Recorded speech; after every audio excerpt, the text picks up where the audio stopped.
से जीवन के हर पल का आनंद उठा लो।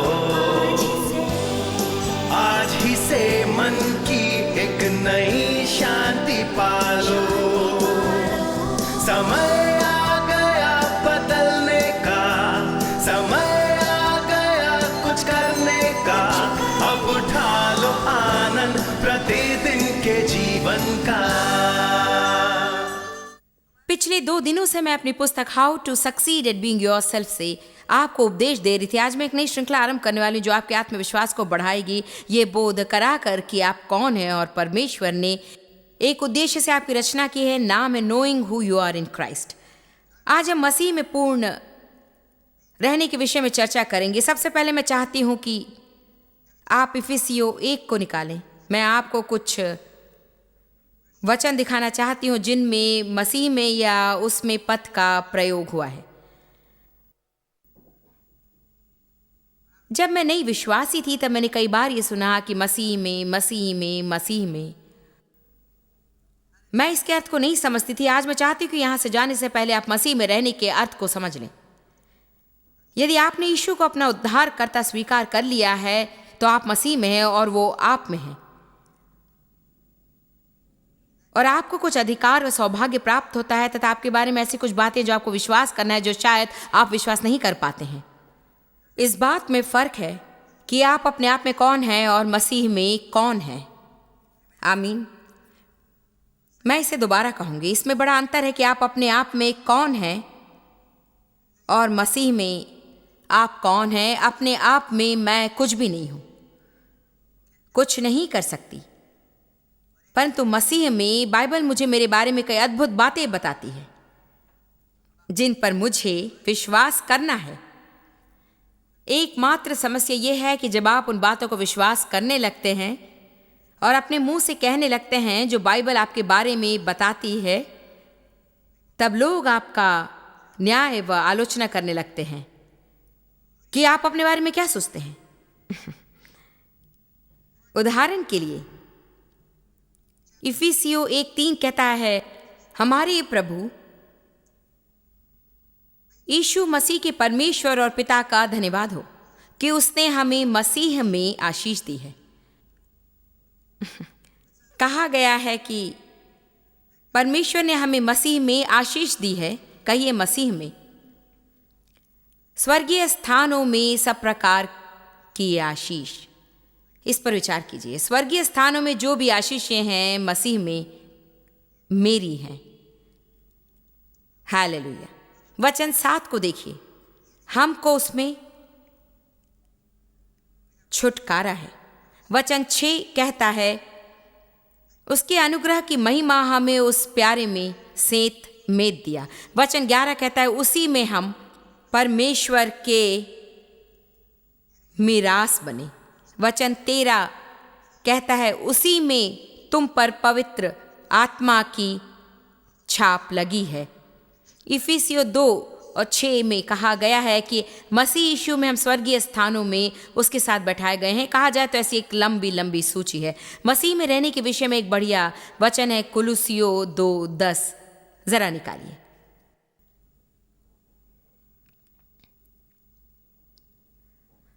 मुझे नहीं लगता कि मसीह में होने का अर्थ समझे बिना कोई मनुष्य विजय पर चल सकता है। इसमें बड़ा अंतर है कि आप मसीह में कौन हैं तथा अपने आप में कौन हैं। मसीह में अपने आप को पहचानना अपने आप में खुद को पहचानने से बिल्कुल अलग है। इसे मैं फिर से कहूंगी, अपने आप में मैं कुछ नहीं हूं, मैं कुछ नहीं कर सकती, परंतु मसीह में उसके द्वारा मैं अद्भुत कार्य कर सकती हूं।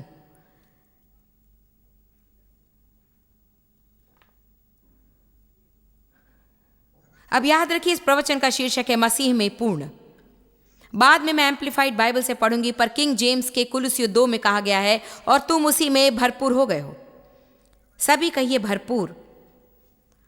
तुम उसी में भरपूर हो गए हो जो सारी प्रधानता और अधिकार का शिरोमणि है।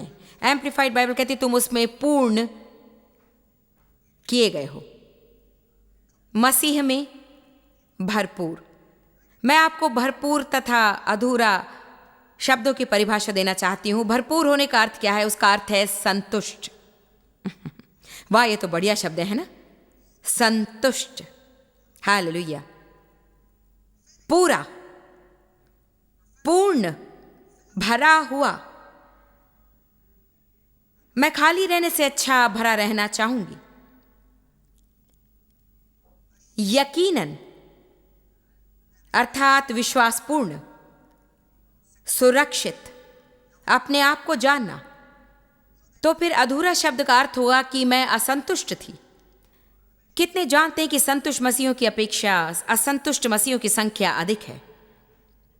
हम फिलहाल संसार के बारे में नहीं, केवल मसीहों के बारे में। संतुष्ट तृप्त मसीहियों की अपेक्षा असंतुष्ट मसीही अधिक है। अर्थात ऐसे लोग अधिक हैं जो अब तक ये नहीं जान सके हैं कि वे मसीह में कौन है, उनसे भी जो ये जानते हैं कि मसीह में वे कौन है। असंतुष्ट, खाली, असुरक्षित और अनिश्चित। इसे समझाने के लिए मैं आपको एक उदाहरण दूंगी। ऐसे कितने लोग हैं जिनका विचार है कि शादी किए बिना वे पूर्ण नहीं हैं। शायद सभी नहीं, परंतु मैं कह सकती हूं कि हर प्रकार से यदि आप ये नहीं जानते कि आप मसीह में कौन है, और यदि आप अविवाहित हैं, और शायद यदि वास्तव में आप जवान नहीं रह गए हैं और अभी भी आप अविवाहित हैं, और जैसे मैंने कहा, इससे सभी परेशान नहीं होंगे।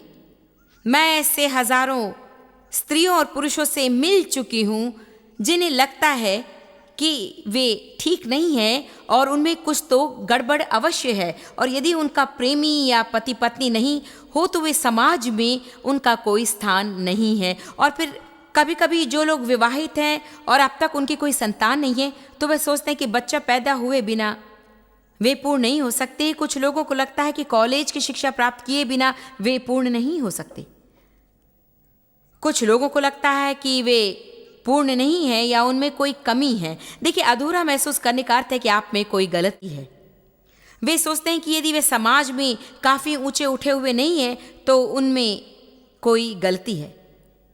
या कुछ लोगों को लगेगा कि यदि उनका सामाजिक स्तर ठीक नहीं है तो उनमें कोई गलती है। या कुछ लोग यदि दूसरों की तरह होशियार न हो तो सोचते हैं कि वे अपूर्ण हैं। हम सभी एक जैसे नहीं बनाए गए हैं, तथा कुछ लोग दूसरों की अपेक्षा अधिक बुद्धिमान हैं। जरूरी नहीं कि मुझे सबसे अधिक होशियार होना है, परंतु मुझ में अधिक दृढ़ता है और सामर्थ्य की जो मेरे पास नहीं, उसके लिए जीवन में दुखी हुए बिना जो मेरे पास है उसका प्रयोग करूं। आमीन। अब मैं खुद को नीचा दिखाना नहीं चाहती, परंतु यदि हम ये जान लें कि मसीह में हम कौन हैं, तो हम अपने बारे में ईमानदारी से परख सकेंगे और ये सोचकर खुद को नीचा नहीं समझेंगे कि दूसरों के पास जो है वो मेरे पास नहीं है। मेरे पास जो है शायद वो आपके पास नहीं, परंतु आपके पास जो है शायद वो मेरे पास नहीं। परमेश्वर हम में से हर एक को एक भूमिका देता है और हमें मिलकर कार्य करना होता है। मुझे अपने बारे में सोचकर बुरा मानना नहीं पड़ेगा कि मेरे पास आपकी भूमिका नहीं। मुझे सिर्फ यही करना है कि अपनी भूमिका निभाऊं। मुझे दुखी नहीं होना है कि जो दूसरे लोग कर सकते उसे मैं नहीं कर सकती। मुझे वही करना है जो मैं कर सकती हूं। मैं आपके बारे में नहीं जानती, परंतु मैं कई सालों से सचमुच में हर समय अपने बारे में बुरी अनुभूति रखते रखते थक गई और ये सोचते हुए कि कोई कमी थी और मैं ये सब नहीं थी जो मुझे होना था। और मैं सदा दूसरे लोगों को देखती थी कि उनके पास क्या है, तथा इसके परिणाम स्वरूप मेरे जीवन में निराशा ही बढ़ती गई। अंततः मैंने जाना कि मैं मसीह में कौन थी। हालेलुया। जब आप जानेंगे कि आप मसीह में क्या हैं, मेरी बात पर ध्यान दें कि जो आप अपने आप में नहीं हैं उससे वास्तव में कोई फर्क नहीं पड़ता है। यदि संसार आपके बारे में जो सोचता है वो आप नहीं हैं, या आप वो नहीं है जो आपके मित्र आपके बारे में सोचते हैं, उसकी कोई परवाह नहीं रहे, क्योंकि आप जानते कि आप मसीह में वही हैं जो आपको होना चाहिए। मैं मूर्ख नहीं हूँ। मुझे स्कूल में अच्छे ग्रेड्स मिले हैं और मैंने उपाधियाँ हासिल की हैं, परंतु ऐसा भी समय रहा जब डेव मुझे कुछ समझाने की कोशिश करते और मैं उसे समझ नहीं पाती और मैं कहती, डेव मेरे दिमाग में कुछ नहीं बैठता है। ऐसा है कि मेरा दिमाग इसे समझने की कोशिश कर रहा है, परंतु मैं समझ नहीं पा रही हूं। मैं इसे बिल्कुल समझ नहीं सकती हूं। एक दिन उन्होंने मुझे बिजली के बारे में समझाने की कोशिश की और मैंने कहा मैं समझ नहीं सकती। या कभी कभी वे मुझे किसी भवन का नक्शा दिखाते और मैं कहती आप लगभग 5 घंटे भी यहाँ खड़े होकर मुझे समझा सकते, परंतु जब तक कि आप भवन बनाकर मुझे फर्नीचर से सजा कमरा ना दिखा देते मैं कुछ नहीं समझ सकूंगी। देखिए, इस तरह की बातें कभी कभी हमें परेशान करती हैं। जानते हैं कितना अद्भुत होगा यदि आप अपने बारे में सच्ची परख करके अपनी असमर्थता के कारण खुद को नीचा नहीं समझें। आज यहां किसी को छुटकारा पाने की आवश्यकता है। एक उदाहरण देती हूं आपको। मेरी एक सहेली है, मैं उसकी कहानी आपको सुनाऊंगी। अगर वो यहां होती तो खुद सुनाती, परंतु वो यहां नहीं, इसलिए मैं सुनाऊंगी।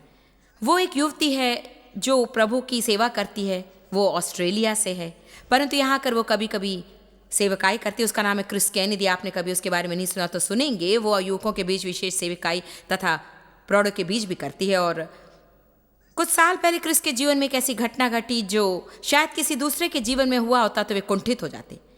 यदि आप जानते कि आप मसीह में कौन हैं तो फिर आप शायद ही उससे प्रभावित होंगे या बिल्कुल भी उन बातों से प्रभावित नहीं होंगे जिनसे अन्य लोग कुंठित होकर बुरी तरह से परास्त हो जाते हैं। मैं नहीं जानती कि आज मैं आपको ये व्यक्त कर सकूंगी कि मसीह में खुद को जानने के महत्व के बारे में मेरे हृदय में कैसे विचार हैं। और सचमुच ही जानना कितना अनोखा है कि आप उसके हैं और वो आपसे प्रेम करता है और आपको एक मूल्य चुकाकर मोल लिया गया है और यीशु के लहू से खरीदे जाने के कारण आपका एक मूल्य है। और ये कि आपका महत्व और मूल्य इस बात में नहीं कि आप क्या करते हैं, आप किसे जानते हैं, आपके नाम के आगे कितनी उपाधियां हैं। आमीन। मेरा मूल्य और महत्व इसमें नहीं कि मैं इस सेवकाई को चलाती हूँ और मुझे लोगों को उपदेश देने का सौभाग्य प्राप्त है। ये मेरा काम है और यही मैं परमेश्वर के लिए करती हूँ। और हाँ, ये उत्तेजनीय है। मैं धन्य हूँ कि परमेश्वर ने मुझे इसका अवसर दिया है। परंतु क्या होगा यदि किसी दिन मैं इसे न करूँ, तब क्या मेरा कोई मूल्य नहीं रहेगा? देखिए, कभी कभी हमारी पहचान हमारी क्रियाओं में उलझ जाती है कि यदि हम उसे ना करें तो शैतान हमारे कान में बोलता है कि हम किसी के लायक नहीं हैं। ये सच नहीं है। मेरी क्रियाएं मेरी महत्व व मूल्य को निर्धारित नहीं करती हैं। मेरा महत्व व मूल्य इसी में है कि मैं मसीह में कौन हूँ। मैं उसकी हूँ। मैं लहू से खरीदी गई संतान हूँ। परमेश्वर की नजरों में हम सभी बराबर हैं। पुरुष और स्त्री, यहूदी और यूनानी, काले और गोरे, गटर खोदने वाले और डॉक्टर में कोई भेद नहीं है। वो ये सब नहीं देखता। वो उन्हीं को देखता है जिनसे वो प्रेम करता है, जिनकी वो चिंता करता है, जिनके बदले कष्ट सहने के लिए उसने अपने पुत्र को भेजा। आपका मूल्य, खैर जो भी हो, 32 साल की उम्र में क्रिस, जिसके बारे में मैं कह रही हूं, को अपने भाई का फोन आया। वो मुझसे कह रही थी कि वो अपना 32वां जन्मदिन मनाने की तैयारी में थी जब उसके भाई ने एक रात फोन पर उससे कहा कि क्रिस, अभी अभी मुझे एक डाक मिला जिसमें लिखा है कि मैं गोद लिया गया था। वो अभी एक प्रौढ़ है। क्रिस ने कहा, यह पागलपन है, सचमुच तुम्हें गोद नहीं लिया गया होगा, कहीं गलती हो गई है, उसे बस भूल जाओ, ये बिल्कुल सच नहीं है। उसने कहा, मैं माँ के घर जा रही हूँ, वहां आ जाना और मुझे वो कागजात दिखाना, परंतु कहीं भूल तो हो गई है। तो वो उस कागजात को लेकर वहां गया और कहा, अच्छा देखो, आज मुझे कैसी मूर्ख बात का बोध हुआ। ये जानकारी मुझे डाक द्वारा मिली, माँ, ये कि मैं गोद लिया गया हूं। उनके मुंह का खून फीका पड़ गया और उनके चेहरे से स्पष्ट था कि जरूर कुछ गड़बड़ है। उसने कहा, अच्छा मैं दत्तक नहीं हूं। क्यों माँ? कोई उत्तर नहीं। कहो माँ, मैं दत्तक पुत्र नहीं हूं। माँ ने कहा, हम आपस में बातें कर लेंगे। वे बैठ गए और कहा कि हाँ, सालों पहले मुझे सच्चाई बता देनी चाहिए थी, परंतु मैंने नहीं बताया और आज मुझे अफसोस है कि तुम्हें इसका पता चल गया है। हाँ, तुम दत्तक पुत्र हो। तो क्रिस ने कहा कि अच्छा, प्रभु की स्तुति हो, सत्य को जान लेना अच्छा है। उसकी मां ने उसकी ओर देखकर कहा, अच्छा क्रिस, क्या तुम पूरा सत्य जानना चाहती हो? जानते हैं, तब तक प्रभु की स्तुति करना आसान होता है जब तक कि दूसरों की समस्या हमारी भी समस्या न रहे।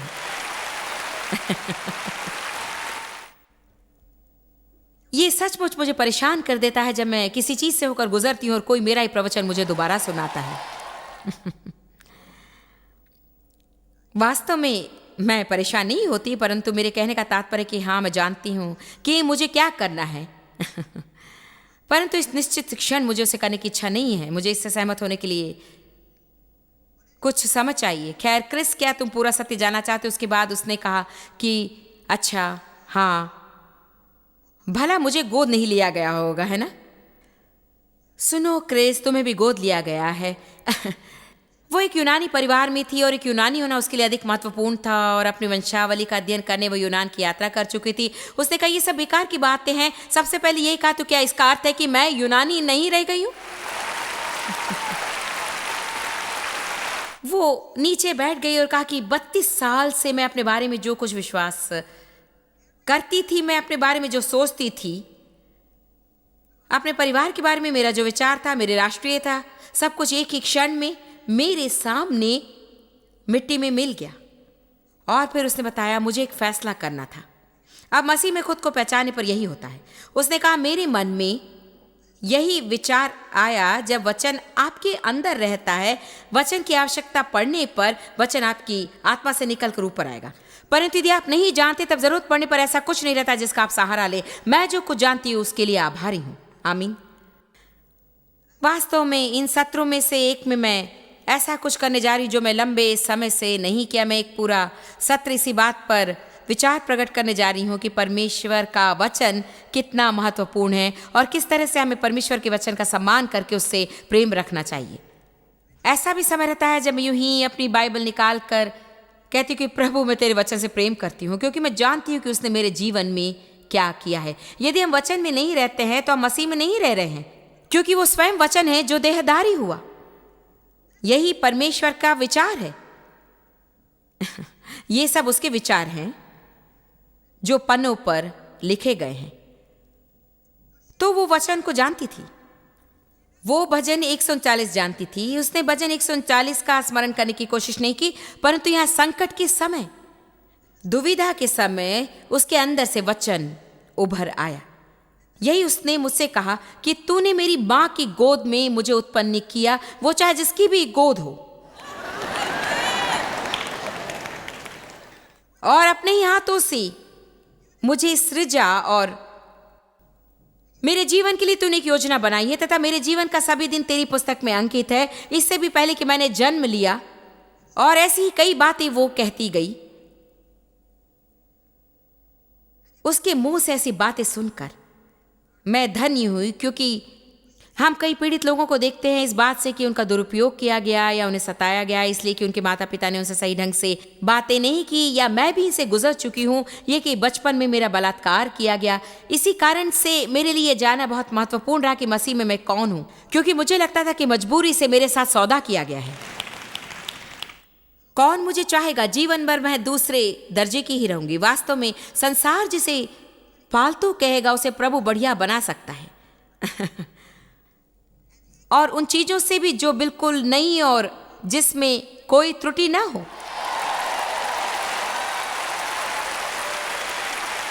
हमारा परमेश्वर अद्भुत परमेश्वर।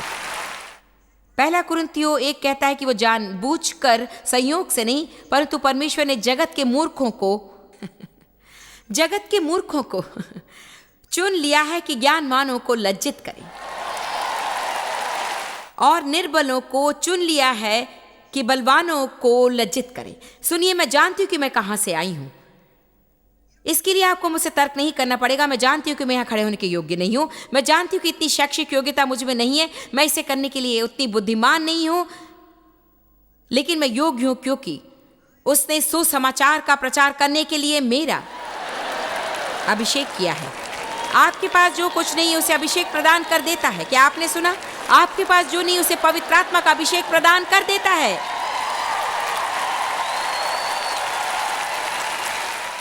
बाइबल कहती जब परमेश्वर का अभिषेक किसी पर उतरता है या पवित्र आत्मा किसी पर उतरता है, वो बिल्कुल ही दूसरा पुरुष या दूसरी स्त्री में बदल जाता है। हालेलुया। किसी ने मुझे चुना नहीं होता,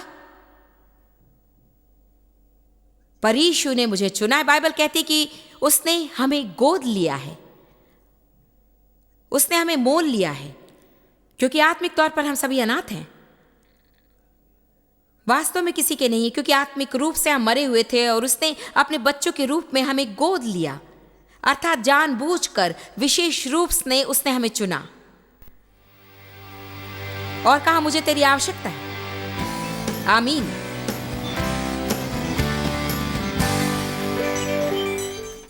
बाइबल पढ़ने पर हम देखते हैं कि यीशु ने लोगों की शारीरिक बीमारियों को दूर किया और आत्मिक, मानसिक व भावात्मक रूप से भी उन्हें चंगा किया। आज इस कार्यक्रम को देखने वालों के लिए मैं प्रार्थना करना चाहती हूँ जिनके शरीर में कोई बीमारी हो। यदि आपके शरीर में कोई दर्द या बीमारी हो तो मैं यीशु के नाम से आपके लिए प्रार्थना करने जा रही हूँ।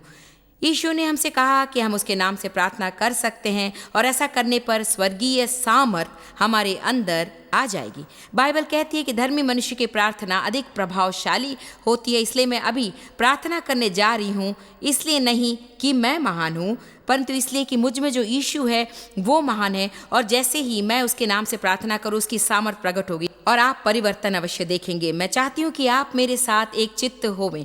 पिता यीशु के नाम से हम तेरे पास आते हैं और अपने उन दर्शकों के लिए प्रार्थना करते हैं जिनको कोई बीमारी है या जिनके शरीर में किसी भी तरह का कोई दर्द है। उनके सिर से पांव तक जो कोई सिर दर्द और साइनस इन्फेक्शन और कानों में इन्फेक्शन और हर प्रकार की पीठ दर्द, मुट्ठी का दर्द और पेट दर्द, पैर दर्द और जहाँ कहीं भी किसी प्रकार का दर्द हो वो दूर हो जाए। मैं आपके साथ एक चित्त होकर कहती हूँ कि यीशु मसीह के सामर्थी नाम से सब इसी वक्त दूर हो जाए। हम विश्वास करते हैं कि यीशु का नाम सारी बीमारियों के नाम से बढ़कर है और मैं आपसे कहती हूँ यीशु मसीह के सामर्थ नाम से स्वस्थ हो जाओ, यीशु के नाम से। मैं विश्वास करती हूँ कि इस नाम में सामर्थ्य है और मैं चाहती हूँ कि आप प्रार्थना में मेरे साथ एकमत रहें तथा दिन भर ये कहते रहें कि मैं विश्वास करती हूँ कि परमेश्वर की सामर्थ्य मेरे अंदर कार्य कर रही है इसी वक्त। ऐसा कहकर आप अपना विश्वास प्रकट कीजिए और जैसे जैसे आप परमेश्वर के सहयोगी बनकर अपने मुंह के वचनों या शब्दों को सकारात्मक ही बनाए रखेंगे, आप चंगाई महसूस करेंगे। प्रभु आपको भरपूर आशीष दे।